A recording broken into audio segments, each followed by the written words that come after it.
Happy Devils Saturday! This is Devils post-game. Sorry, I'm off to a bad start with this podcast, just like our New Jersey Devils to this game we just witnessed. I'm your host, Sam Wu, here with Scotty of SiriusXM Liquid Metal, streaming live on Facebook Live, Twitter, Periscope, YouTube Live, and Twitch on the Primetime Radio Network. Welcoming everybody into our post-game. Capitals dominated early. Devils had a nice pushback there. But you know what? That's why you play the full 60 minutes. Devils lose 5-2 with the Capitals getting that empty netter towards the end there.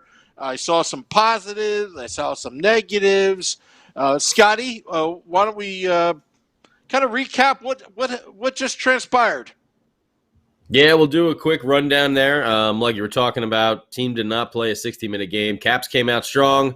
Goals in the first. They were up 3-1. Hathaway is third. Sprong, Eller. Then Nico got on the board right there at the end of the first period. On the power play as well. Who would have thunk it? His second from Subban and Hughes. Subban 6 assists. Jack Hughes is 8th. And then Pavel Zacha. Shoot, Pavel, shoot. Keep that rocket shot going. His 6th from Hischier and Ty Smith to start out the second period. And then the Devils, in the third, some bounces go there against their, and Verona gets a breakaway there. Barry's one. That's his 6th, and Nick Dowd adds an empty netter. Shots on goal, even, 24-24. Face-offs, basically even, 50-49, Power plays, Devils were 1 for 3, taking some bad penalties again, but they didn't give up any power play goals. Lots of giveaways, 13 of them. Some blocks there, some hits. Actually, the Devils only had 8 hits. Time on ice is, something that I think we should start looking at as well. And we see the first 2 lines, the Nico line and the Jack line, all averaging around 20 minutes. You see the third line and the fourth line about 10. And, defense is pretty even. Will Butcher in the lineup tonight played about 17, almost 18 minutes, 17:44, as compared to PK, who was 21:33. Sammy, 18 minutes. Ty Smith, 20 minutes. The defense looks, at least a little more spread out. But an okay game. They had a big pregame ceremony for Travis Zajac, his 1,000th game, which, I thought was kind of a missed opportunity for the team. I thought that would have been a perfect welcome back for the fans to join in with, to have that ceremony for Travis and everything like that. I don't know. Maybe they already made up the welcome back fans buttons that they're going to hand out at the game, and they didn't want to make up Travis Zajac 1,000 game one. I don't know what happened, but it seems like that would have been a good first night back for the fans to celebrate Travis, a longtime Devil. But either way, it's typical for teams, when they have these long pregame ceremonies to kind of come out a little flat when the game starts. And the Capitals took it to the Devils. Murray was sitting. Will Butcher is in. Sharon Govich is back in, which I want to get your guys' opinion. What do you think? YouTube Live. What do you think on Facebook? Just looking at some game totals now. Sharon Govich has played in about 14 games. I got to go to hang on. I got my stats right here now. So he's got 13 played, 3 points. And then we got our man Nick Merkley, who's only played 5 games and has 3 points. So I know I've heard some fans, I feel it as well, wondering, if there's going to be more flips to the lineup coming soon. But, yeah, man, a bad first period. They kind of came back at the end there, played a strong second. Nico, really controlled the Caps there on that goal, on Zacha's goal. You saw him kind of circling around. You saw the Caps kind of backing off Nico. He's just looking like he's getting more and more into game shape. We'll get to the third period, a little scary moment there. But the first 2 periods, it really seems like he's getting back into game shape. Our face-offs are a lot better with him there, our averages. Travis had a good day on face-offs today as well. So that is really good. But that great shot that Pavel Zacha has, shoot, Pavel, shoot. Keep shooting, buddy. Let that rocket fly. You've heard Lindy Ruff talk about it, how Nico needs a shooter. That's why Kyle Palmieri and Nico have worked so well together, and of course Taylor Hall for a period of time. But Nico needs that shooter so he can get into the front of the net. I don't know. It's crazy. It almost kind of reminds me of like the Blackhawks a little bit, like Taze and Nico, Jack, Patty Kane, Ty Smith, Duncan Keith. There's hopefully we build into that sort of dynasty, but it was just a comparison that kind of popped into my mind while I was watching the game today. But Nico really controlled the Caps there, that whole circling around. I think he dished it to Severson. Severson gave it right back to him, and you could just see the Caps back away. Zacha found himself in the middle of the slot. Bing, bang, boom. Goal in the back of the net. That's what we need. We need some more of that. And it's starting to come. It's starting to come. But, we had a bad power play. No possession in the zone. They had some zone entries, but then they'd cough the puck up. And they'd have actually no possession time, in the zone. So they still got to work on that. A lot of individual efforts. I just find that there is a lot of pretty flashy individual efforts, but no cohesiveness as a team. I was trying to look for the little things to talk about, today. One thing I did see that's a positive, I thought Mikey McLeod actually had a few good shifts in this game. All kidding aside, we bust on Beer Baron all the time, but there were certain things about Mikey McLeod's game that I liked. He showed a lot of speed. Yeah. He showed some grit. Now, Beer Baron actually texted us in the group text saying about, is the Capitals getting away with some penalties? He was saying in the group text. So it was that nature. Let me read that. And this is what I have to say, because I've noticed some things about the difference between the Capitals and the Devils. The Capitals are a veteran team. They're a very gritty team.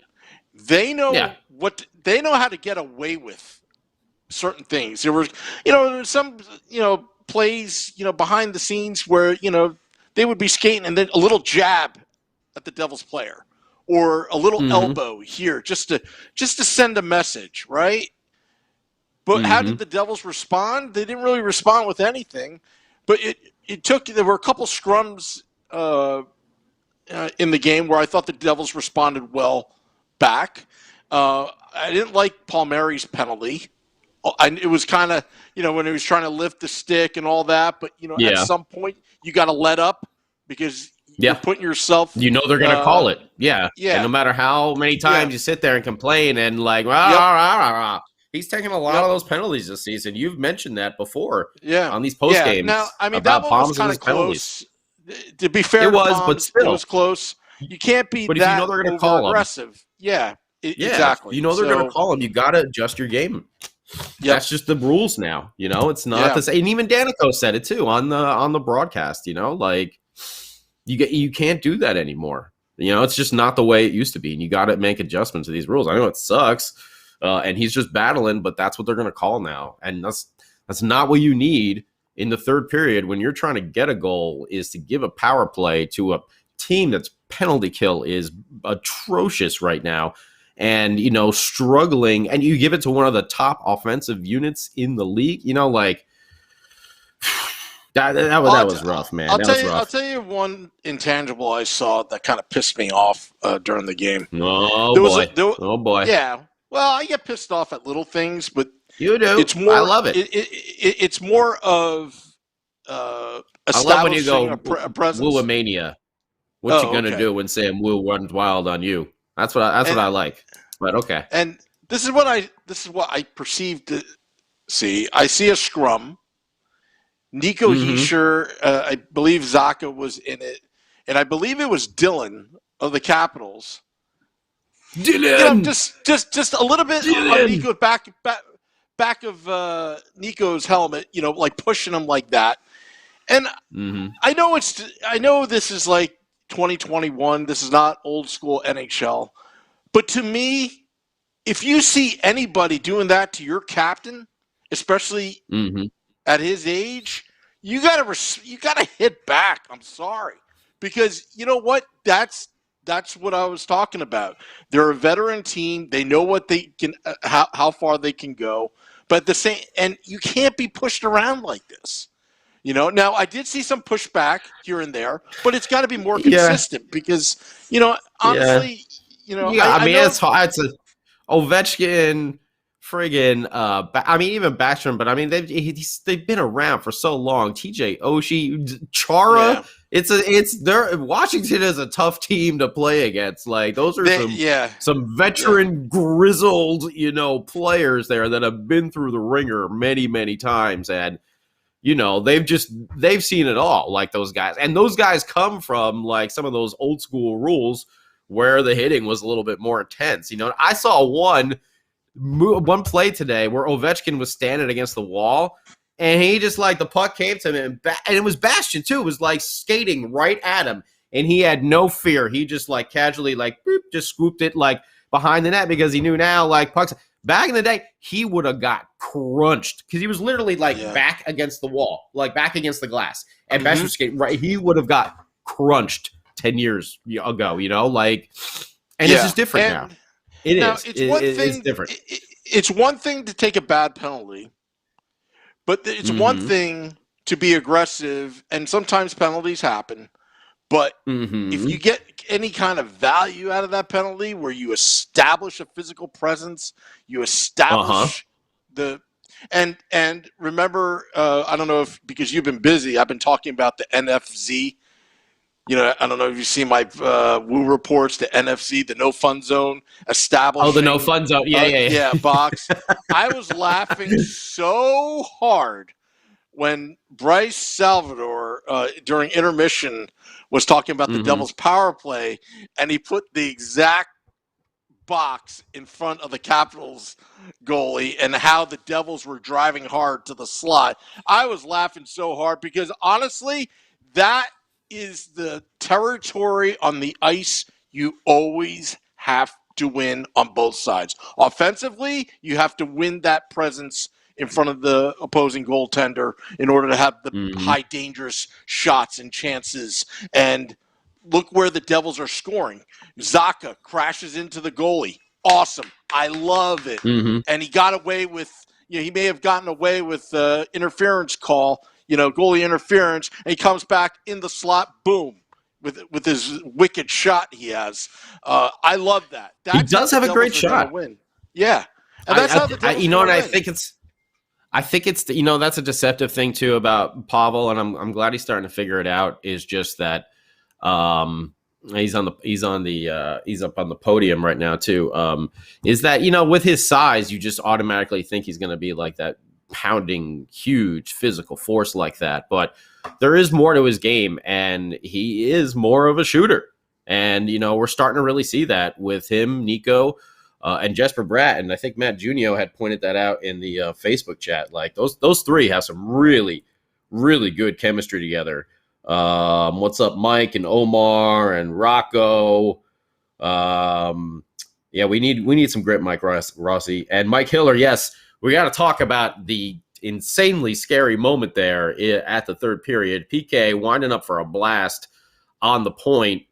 Puck gets tipped. I had initially thought like PK just airmailed it, but the puck got tipped, you know, after he shot it, and right into the face of Nico Hischier. And oh, thanks, sweet Ozzy behind me, my Lord and Savior of heavy metal. You know, that Nico was wearing one of those eye shields. I know that's probably what ended up cutting him, you know, over here, but it's what saved his eye. Like, it looked like he took that like directly in the eye. You know, that was really, really scary. So thank you that he's actually wearing one of those. I can only imagine if this was like, you know, in the 80s when people were still not wearing helmets, you know, but most players did not wear the, you know, the eye shield back then as well. Now it's kind of like, is it rule that you have to wear it or no? I can't remember now. No. Is that like a permanent rule? No. No. But either way, we're lucky that he did. The actual helmet is a permanent rule. rule. Helmet, yeah, of course, yeah. I didn't know if they started grandfathering like the like you have to wear a face shield type of thing now. No, and then like just the guys that were in prior. No, okay. I don't know. Sometimes I lose track of those things. But either way, we're lucky he was wearing that face shield. Yes, it cut him, but it saved him from a lot more. Like, that was scary on that replay, and especially just getting Nico back, from injury, and you start to see his game it's just unfolding, like in the positive side right in front of your eyes. Like, he's just getting better and better, and you see him getting faster and faster. He's winning these faceoffs. He's battling in front of the net. He's getting these goals. They're starting to come now. Don't forget, he's only 22 years old. I think when you were a senior in college, that's Nico right now, trying to play at the highest elite level, with no coming off injury and COVID.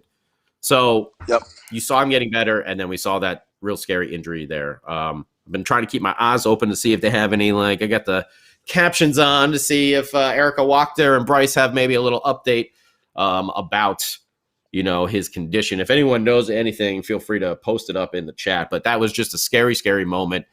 And, we're hoping that it's just a cut, taking a puck to the face like that could also lead to a concussion. He did skate off under his own power. That's one positive Well, he's a sign. captain. Yeah. He's a captain. That's what captains do, Sam Wu. Yeah. Yeah. If you took a puck to the face because you're a hockey podcast producer, I would expect that you get up and still skate off that ice, because that's who you are, Sam Wu. Well, yeah, of course. Luckily, it hasn't happened yet. Otherwise, I'm going to have to start wearing my helmet. Crying. I would probably be curled up in a ball crying on the ice, If that ever happens, I'll wear a face shield for every podcast we ever do. Yeah. So I want to answer Ray Leo in a second, but Rhodey says, Sam, you're right. Can't let anyone touch Nico.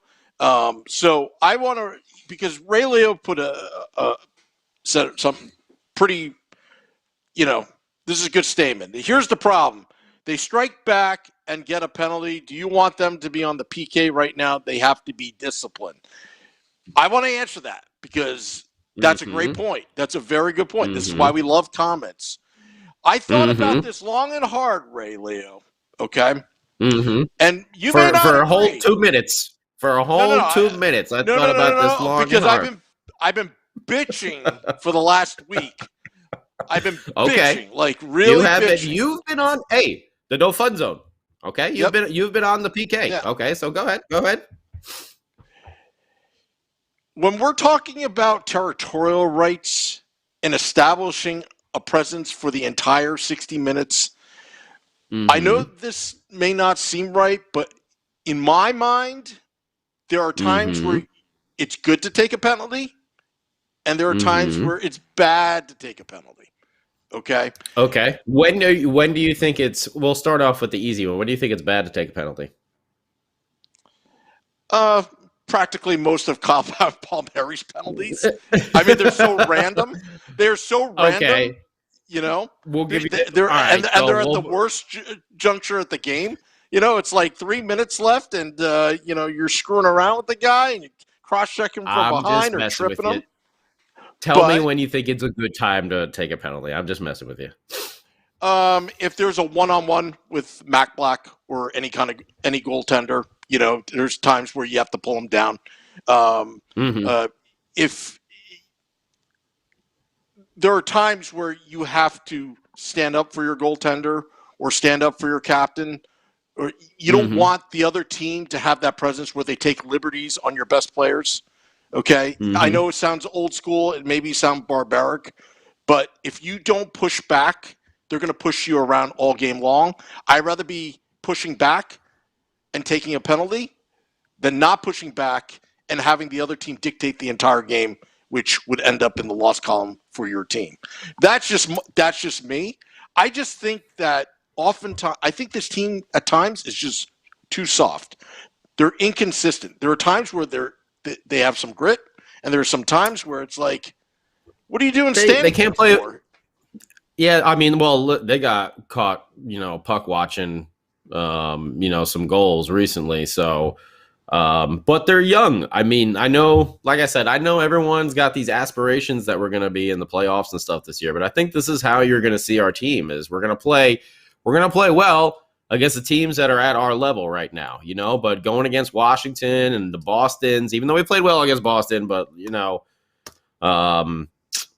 it's going to be tough. It's going to be tough because they're grizzled veteran teams that can handle this. I mean, Ovechkin, Chara, Oshie, like, whew, that is some veteran leadership right there that you're not going to mess with. Carlson as well has been around for ages now, like, and they're still all, you know, Carlson should be a devil. I swear to you, Carlson should be a devil.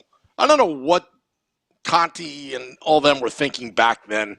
I thought Carlson. Yeah, he's from Jersey, right? Yeah, like it's like, who did they pick? Was it Josephson or Tenenby? I forgot what draft that was. But I remember just like freaking like, are you kidding me? Defenseman, and you give up? This guy better be good. That's what I was saying at the time. This guy better be good. And then get back to, because Ray Leo, you know, respond back. You know what? You make a great point, but unfortunately that they can't. But you know what?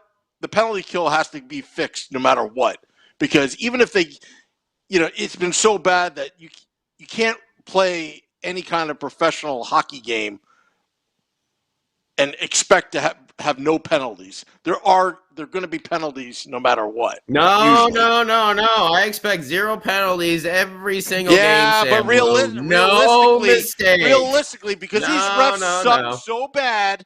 These refs suck so bad. It's almost like they have an internal quota that if they haven't called one for you, well, we got to make it up and call it one right now. It's all human psychology. Anyway, sorry. That's just my opinion. Yeah, Joey. My wardrobe.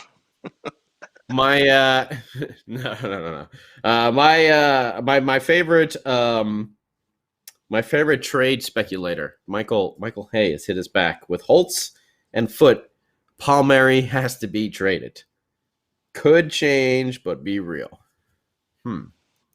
We had talked recently about, I posed the question: is Travis Zajac this year's Andy Green? You know, where at the trade deadline we ask him if he's got somewhere he wants to go, playoff contention team, that sort of deal. You know, we do have a lot of prospects. I don't know. It's something that comes out. He's always the one hit us up about what's his name, Lane, who ended up, where is he now? And over in Columbus, the BJs. He's playing for the BJs right now.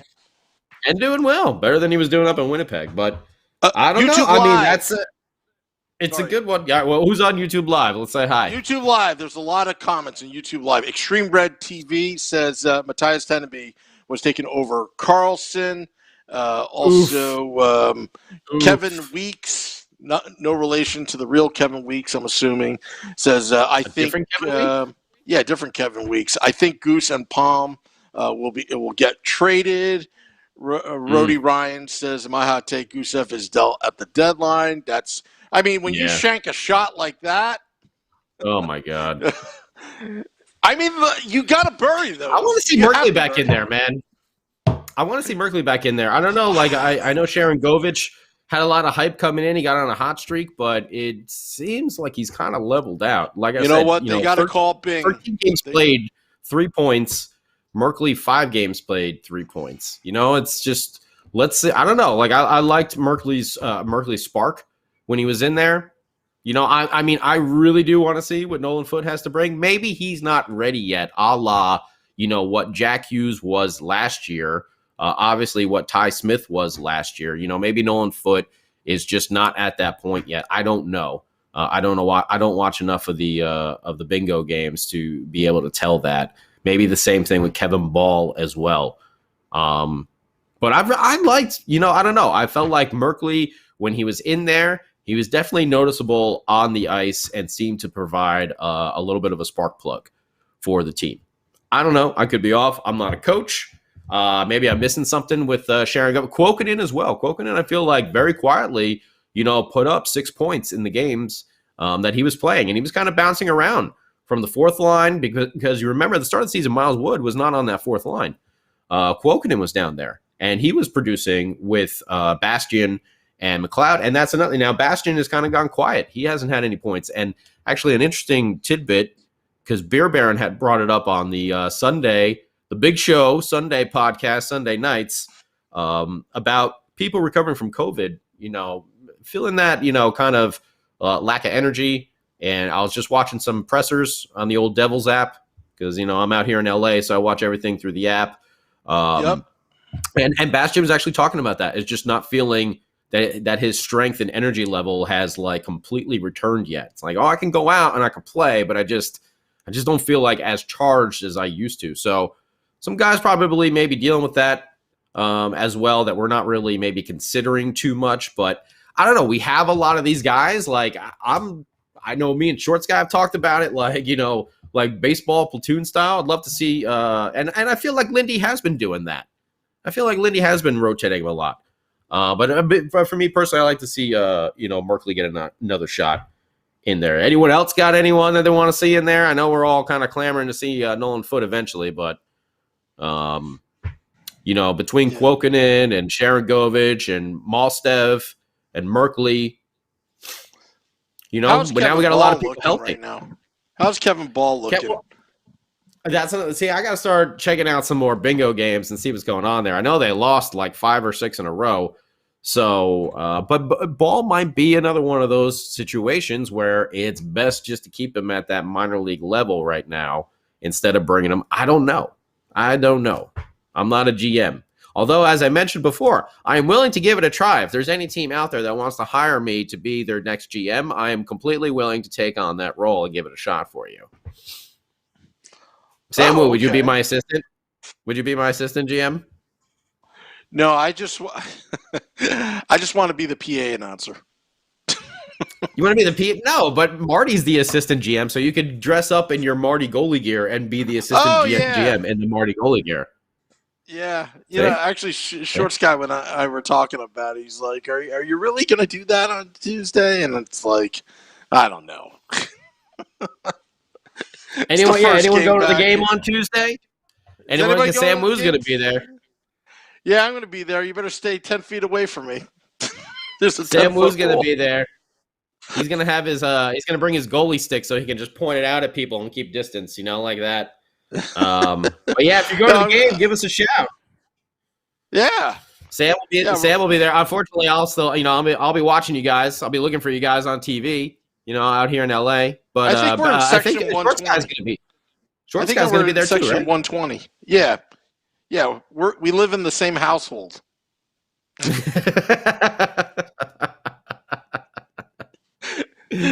Shorts Guy is my tenant in my basement right now. He just moved in. Yeah. He just moved in. He's moving in Monday night.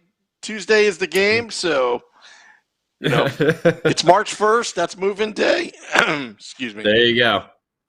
Excuse me. So, looks like we're also getting some hits here about Palms, Gusev. These are all names I think are going to come up by the time trade deadline comes around. Because listen, I want this team to be pressing for a playoff spot, but like I said, I don't think they're better than those top 5 teams than any of those top 5 teams right now.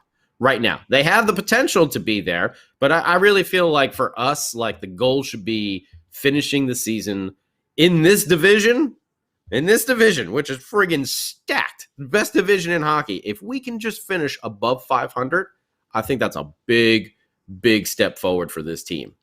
Well, they're at NHL to see 500 now. Right. They're at NHL 500 in this shortened season and everything. Like, can they put it together? Are they a special group? A special group should be able to eventually start putting this stuff together. Are they going to put it together? And if I see them, finish above 500, but if I see a massive tail slide, by the end of the season, tailspin around there, I will be really disappointed. I'll tell you which 6 games is going to be huge. 6 games are going to be huge. Total of 12 points.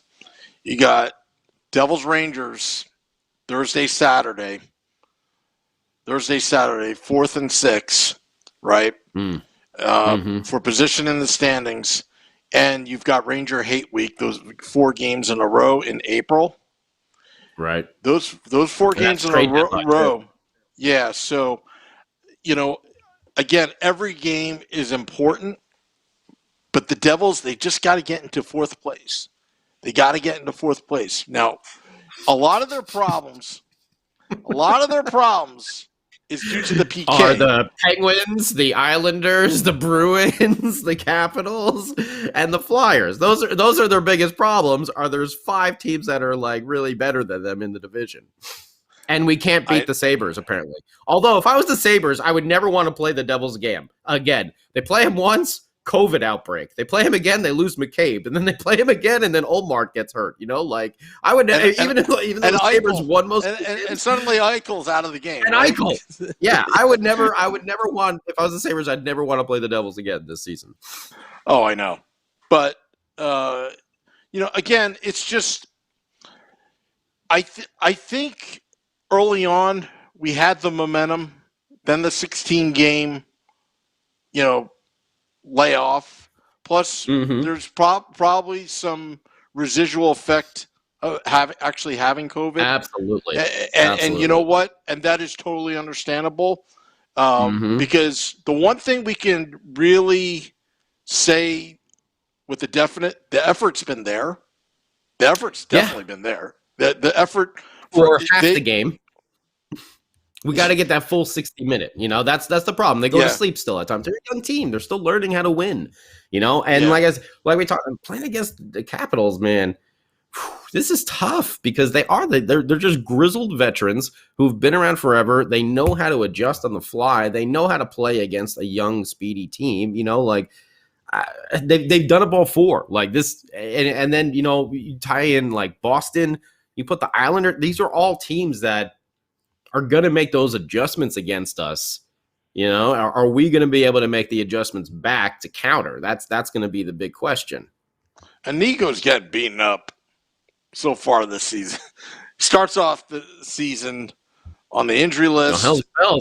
That puck from PK was no. And not to be like put some humor on it, but like, how come the Devils can't block shots on their own penalty kill up until today? And then when they're on the power play or they're offensively, it's like they block their own shots. How come they can't block, but in all seriousness, again, look at what Washington did well. They were disruptive. The passing lanes were clogged up the entire time. They are a good team, a model team to kind of model your team around. They were chippy. I mean, I was watching behind the scenes some of the the nonsense they were doing behind the scene, but it was all subtle. It was all subtle just to get, because they know they're a young team. They know that they can screw with them. And that's my opinion. I just like to see a little bit more fight on that end. Let's look tomorrow. Let's look tomorrow, because this is the perfect example. They're going to go out and they're going to play the same damn team again, that same team is going to try and push them around and try and mess with them. It's just the older kid on the block, and the new kid's coming around and they're just, just pushing them away, so they're going to brush them off and push them back, that's what's got to happen. They got to do a little counterpunch tomorrow. And it just sucks, they don't get time to practice in between to make, kind of focus in on some of these changes and some of these adjustments. They got to do it on the fly, and, doing it at an elite level, the elitist level there is in the world against one of the best teams in the league is no easy task, but let's see how they come out tomorrow. I think they're going to come out with a lot more fire and be ready to go tomorrow afternoon. And, long pregame ceremony. It's just, sometimes that happens. I could see that, but it's when you're playing a team like Washington, it's tough to come back when you're down 3 goals, in the first period. That's a mountain to climb against them. And we gave an effort, but we made mistakes, and we didn't play a full 60-minute game. Still learning. You're playing a veteran team that just recently won the Stanley Cup not too long ago. Most of the team is still intact. Different coach. Peter Laviolette team is usually come in with great effort and come prepared. So there's no doubt. And by the way, Chara is there. You have one of the greatest leaders in the history of the NHL. now on your team as well. That's just huge. got is this a new update? No, I don't think it's a new update. It says Chris Ryan, Ruff did add that he was told the puck hit Heischer's shield or his helmet, not to his face directly. They still got to see how he's doing. Certainly better than a direct shot to the face. We've seen the shield do some damage to other players in the past, so that would explain the blood on the play. Yeah. Yep. It looked like it hit him right in the eye, but just on the shield. And then the shield went down and sliced his face. That's what it seemed to be. I could be wrong, or sliced his nose, one or the other. Maybe it broke I hope it didn't break his nose, because then it's going to be trouble for him to breathe out there on the ice. But, that's what it looked like to me on the replay.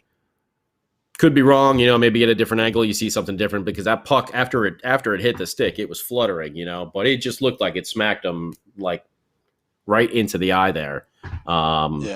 So we are just super, super, and so is Nico. He's just super lucky. It's funny because I've taken a lot of hits to the head with a puck or a ball back in the day. Oh, is that what's happened?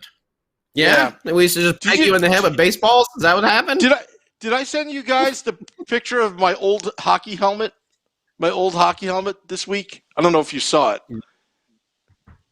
No. I'll send it later. I looked at it. It looked like an old Mark Messier helmet, and I'm like, I can't believe we actually wore this. That name here, please. Yeah, I know. Don't mention that name here. But I can't believe how, back in the day, it was normal to hollow out your helmet. The least amount of protection, because it was so heavy that you just want to lighten up the pad. Take the pads out in it. But nowadays, these helmets and these face shields are very durable. They could take an impact, so. Yeah. No. We're very lucky. And actually, last night, LG on the NHL Network, they were doing a thing. Was it Weeks that was with her? I can't remember who was on with her. But they were actually talking about the Capitals Devils back in the old Patrick division. They were showing the highlight, the playoff series of when McLean hit that wrister, and I can't remember who the goalie was, but it just knocked him right in the head, and he just went flat back. Remember Al McGinnis and Al Iafrate? Those two. Oh yeah, with the rocket shots. Yeah, the 100-mile-an-hour shot. Forget it. Al Iafrate with the flow and that shot with that, even Al McGinnis, I think it was like a wooden stick he would always use. Wood. Yeah. Like Bobby Holik, yeah. That wooden stick. I'm sending you twig. I'm sending you the helmet, the Cooper helmet that I used to wear. I can't believe this stuff was even offered any type of protection back then. But all right, so we'll be back. Well, we should do some bold predictions for tomorrow. All right. My bold predictions have been off, so I'm gonna go negative. Yeah, I'm gonna go negative. Well, I got like half my Nico one right the other night, so because he did get a goal, but he didn't get an assist. I called him for 2 points. So if you got any bold predictions for tomorrow's game, hit us up on YouTube Live, Facebook Live now, quickly, so we can get him in. I'm going to say bold prediction. Wow, what? How far is Zaka's point streak at now?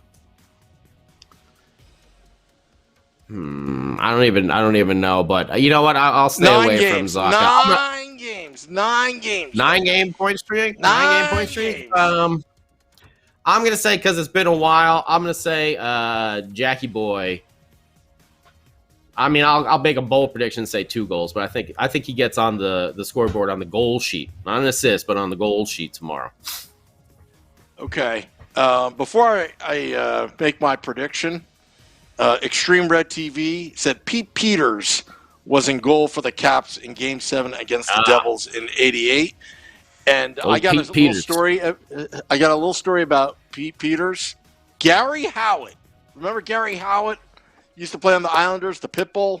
He was original Devil. He told me, if you want to piss off Pete Peters back in the day and because he got in a fight with them once, Call him Petey Peters. He told me that story. Petey Peters. Anyway, I felt compelled to tell that story. All right, my prediction, because I'm going to be negative because I want something positive to happen tomorrow. Okay. The Devils will give up 4 power play goals, and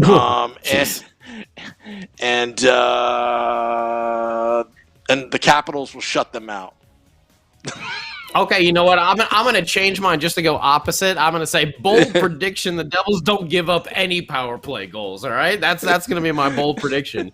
Is they actually do good on the penalty kill tomorrow? That's more likely. We'll see which one.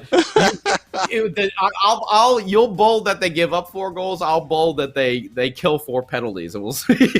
I'm actually afraid that they'll be closer to your prediction than they are to my prediction. That's what really scares me. And now watch it be like two given up. Right down the middle. Anyway, I will hope for none, but yeah, we'll see what happens tomorrow, and let's see if they counterpunch, man. Let's see if this team comes out. Lindy's able to get to them. You know, Lindy, we've talked about as a good communicator, seems to really have the team's ear. We have seen so much improvement with so many of these players. They're still young, they're still learning. Can they counterpunch tomorrow? Let's find out. Yeah. Yep.